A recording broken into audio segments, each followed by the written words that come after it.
ఒకే college కదా అని ఇన్స్టాలో రిక్వెస్ట్ పెట్టడమే ఆమె చేసిన తప్పైంది. మొదట కమ్యూనికేషన్ పెంచుకుందాము అన్నాడు. పరిచయమైన 2 రోజులకే ప్రేమ అన్నాడు. 2 నెలలకే శారీరక సంబంధం ఉంటేనే బంధం స్ట్రాంగ్ గా ఉంటుంది అన్నాడు. చివరికి ఇప్పుడు ప్రైవేట్ వీడియోలతో ఆ యువతిని హింసిస్తూ ఉన్నాడు. ఈ దారుణ ఘటన బాచుపల్లిలోని విఎన్ఆర్ విజ్ఞాన జ్యోతి ఇంజనీరింగ్ కళాశాలలో జరిగింది. విఎన్ఆర్ విజ్ఞాన జ్యోతి కాలేజీలో ఇంజనీరింగ్ 3వ సంవత్సరం చదువుతున్న బాధితురాలికి అదే కాలేజీలో చదువుతున్న ఆశిష్ తనయ్కు ఇన్స్టాలో పరిచయమైంది. 2 రోజులకే ప్రేమ అంటే గుడ్డిగా నమ్మేసింది. బంధం స్ట్రాంగ్ గా ఉండాలి అంటే ఫిజికల్ రిలేషన్షిప్ ఉండాలి అంటూ 2 నెలలకే శారీరక సంబంధం పెట్టుకుందాము అని ఫోర్స్ చేశాడు అని కన్నీళ్లు పెట్టుకుంది బాధితురాలు. నేను విఎన్ఆర్లో కాలేజ్లో చదువుతున్నాను. ఆశిష్ తనయ్య అని ఒక అబ్బాయి నాకు వేరే బ్రాంచ్లో పరిచయం అయ్యాడు ఇన్స్టాగ్రామ్ ద్వారా. 2 రోజులకే ప్రపోజ్ చేసి వారం రోజులు నన్ను మ్యానిపులేట్ చేసి నా చేత యాక్సెప్ట్ చేసేలాగా చేశాడు.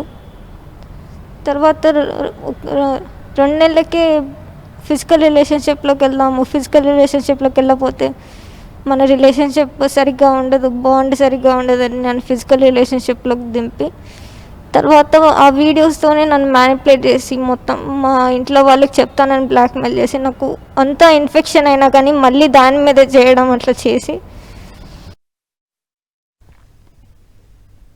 కాలేజీ రూమ్లోనే తనను ఇబ్బంది పెడుతూ ఉంటే సెక్యూరిటీ చూసి హెచ్ఓడికి ఫిర్యాదు చేశారు అని, అయినా నిందితుడైన ఆశిష్పై ఎలాంటి చర్యలు తీసుకోలేదు అని వాపోయింది.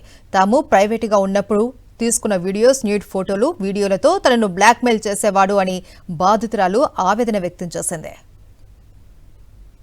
క్లాస్ రూమ్ లాక్ చేసి నన్ను ఫోర్స్ చేశాడు. కాలేజ్లో క్లాస్ రూమ్లో జరిగింది. హెచ్ఓడి కూడా ఏం యాక్షన్ తీసుకోలేదు, సీరియస్ యాక్షన్ తీసుకోలేదు.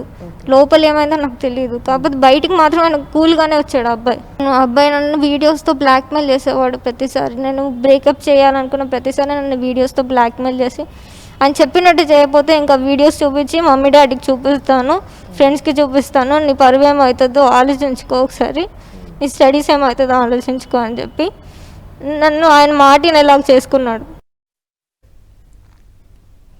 ఆశిష్ తనయ్య ఫ్రెండ్ అయిన ప్రవీణ్ సైతం తనను లైంగికంగా వేధించాడు అని బాధితురాలు వాపోయింది. మళ్ళీ ఆ ప్రవీణ్ అనే అతను మళ్ళీ నాతో లవ్ ఇది అంటే డ్రామా స్టార్ట్ చేశాను. నేను చాలా ఇగ్నోర్ చేశాను. అయినా కానీ నా గేట్ ఎగ్జామ్ టైంలో నా హాల్ టికెట్ ఆధార్ కార్డ్ తీసుకొని నన్ను బెదిరించి ఫిజికల్గా కాదు బ్యాడ్ టచింగ్స్ చేశాడు. నన్ను ఎంత చెప్తున్నా నేను ముట్టుకోదు అని చెప్తున్నా వినలేదు.